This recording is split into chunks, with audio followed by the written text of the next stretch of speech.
Ó, o senhor foi ministro, né? O senhor foi presidente da Petrobras, o senhor presidiu também Itaipu. A gente teve uma conversa até recente, alguns meses atrás, quando o senhor me disse que estava planejando ser candidato em Foz do Iguaçu. Agora eu quero saber, agora que o senhor já está no processo político eleitoral, né? O senhor nunca tinha se submetido a uma eleição. Qual é a experiência? O que o senhor está aprendendo com essa experiência de fazer campanha na rua e ter esse contato direto com o eleitor? Cláudio, é realmente um mundo novo para mim, uma curva de aprendizado.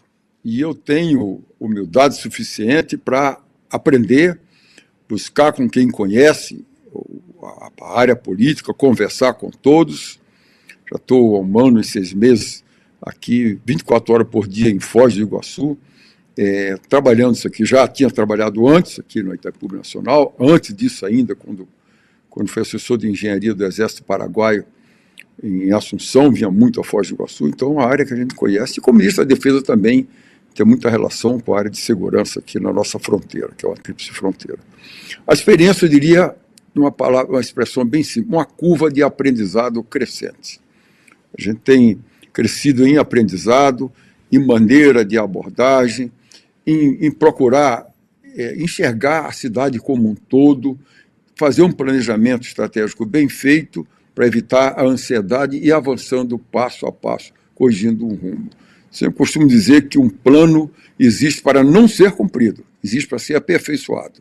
Então fizemos um planejamento, visando logicamente o dia de, agora daqui a 3 dias, dia 6, de eleições, para ter um resultado. E estamos avançando e, graças a Deus, com bons resultados. É muito interessante o seu perfil, porque eu sou... Nessa história recente de serviço público, né, o senhor deixou a carreira militar e passou a ter essas missões na administração. Então, assim, mas com experiências que são absolutamente diferenciadas, né? E o senhor conseguiu se adaptar e deixar um bom legado em cada uma dessas posições. O que o senhor atribui a isso? Porque agora o senhor está concorrendo à prefeitura. Mais uma vez, o senhor não tinha experiência anterior, também não tinha na questão da Petrobras, também não tinha em Itaipu, também não tinha em Ministério. O que o senhor atribui a sua característica principal? Fala assim, cara, dá certo por causa disso.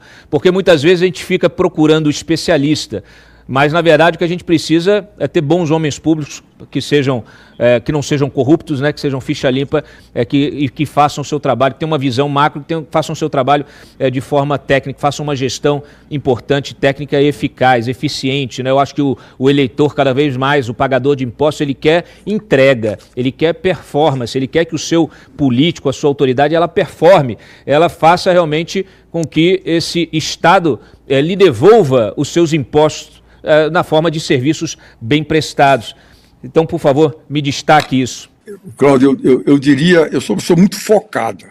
Onde eu estou pleno. Eu nunca estou dividido em nada. Se eu tiver uma tarefa, eu estou inteiro nela. Procuro estudar, verificar, analisar.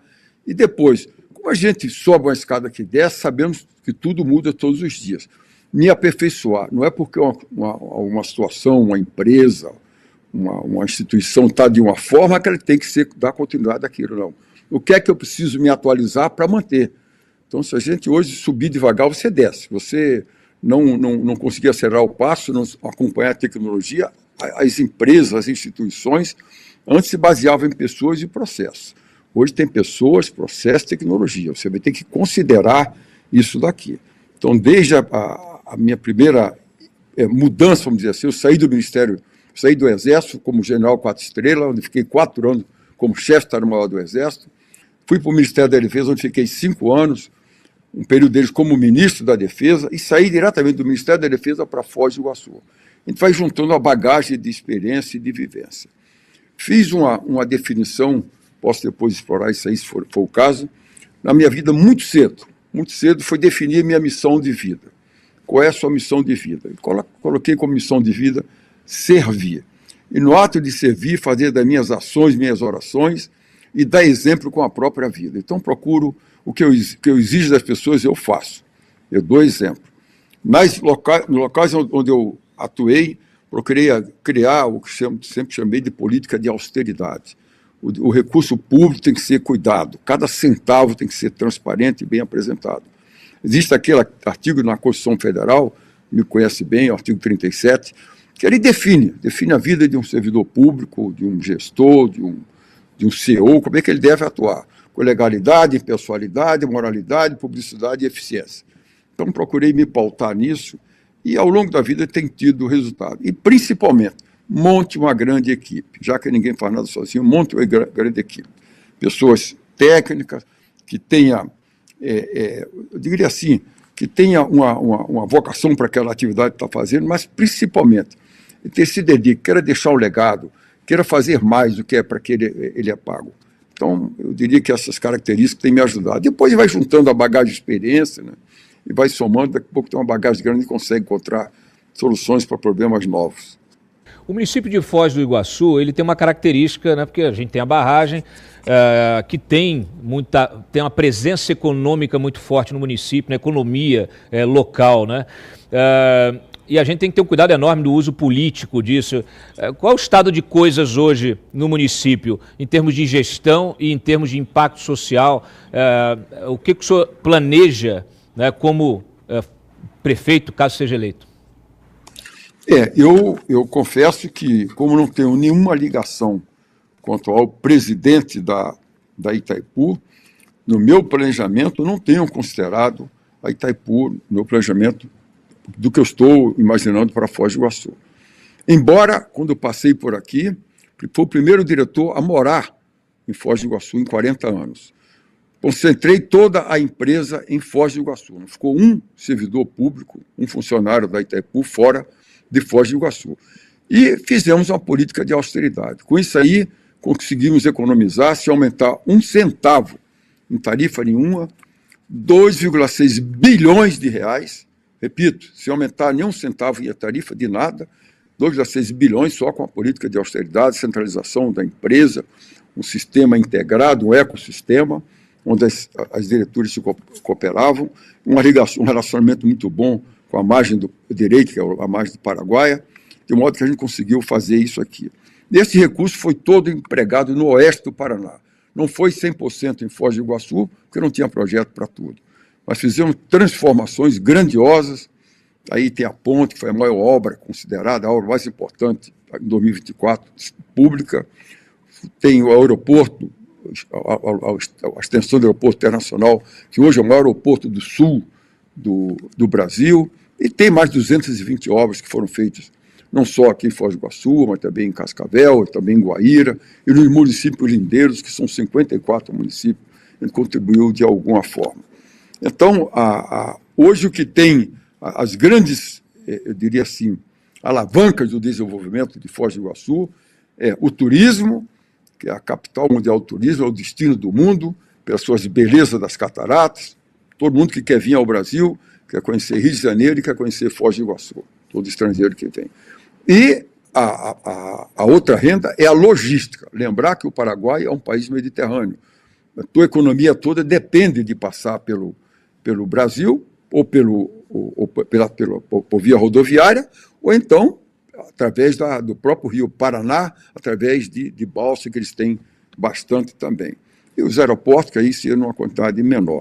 Ela tem uma característica que é diferenciada. É a cidade que tem o maior potencial do estado do Paraná, que é a cidade que mais cresce no Brasil, o dobro do crescimento dos outros, primeiro índice IDEB, então tem uma série de coisas. Comandado por um governador que é um destaque no Brasil, tá entre as maiores lideranças que nós temos, e que nos apoia sempre, desde que estive aqui em 2019, trabalhamos juntos muito tempo. Então, essas características principais. Com relação a Itaipu, só para retomar, eu não conversei nesse ano e pouco com o diretor. Aliás, o atual diretor, que é o petista, né, o Enio Verri, parece que andou declarando apoio ao seu próprio candidato. Isso pode configurar uma influência indevida na campanha, general? Eu vejo a empresa binacional envolvida com política, eu acho ruim. Essa declaração existe, está participando, inclusive, da propaganda eleitoral, mas isso aí eu deixo, aí tem a justiça eleitoral para julgar, para avaliar, eu vejo dessa maneira, mas talvez seja já um desespero, porque a eleição pode terminar no primeiro turno, agora, daqui a 3 dias. Então, talvez isso aí tenha gerado, mas eu prefiro não emitir opinião sobre essa, vamos dizer assim, ação indevida. Mas tudo indica que sim. Mas aí a Justiça Eleitoral fará essa avaliação. O senhor tem sido também alvo, na atual campanha, o senhor tem sido alvo de algumas matérias, inclusive em propaganda eleitoral, utilizando até reportagens antigas. Uma trata da questão da bonificação que o senhor, quando ainda como presidente de Itaipu, teria aprovado aí para os diretores, etc. Isso está sendo colocado num contexto eleitoral para te atacar. Eu queria que o senhor aproveitasse o espaço para se defender. Cláudio, já foi importante essa pergunta. Já fizemos a nossa defesa, inclusive gravei uma live sobre isso. O estranho é que isso foi feito em 2019, uma dívida que existia no acordo coletivo de trabalho do ano anterior. Eu cheguei aqui e honrei, porque qual foi a pergunta que me foi feita pelos 7 sindicatos da empresa, ao final do ano de 2019? Falaram assim, general, tudo que foi pedido da empresa nós entregamos, batendo recorde de tudo.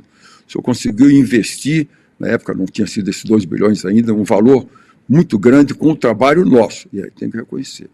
O senhor não tem como reconhecer essa dívida que a empresa tem conosco, e tinha. Aí primeiro começamos a parte legal desse acordo. Existia o pagamento se o lado, se a margem paraguaia tinha pago também, então havia um desequilíbrio. Isso aqui tudo é uniforme, decisões. Então, vamos para a área jurídica, depois a reunião de diretoria executiva, houve o concordo, e, por final, isso vai para a reunião de diretoria binacional e para o conselho que aprovou, e nunca houve nenhuma contestação em área nenhuma, judicial, extrajudicial, nada.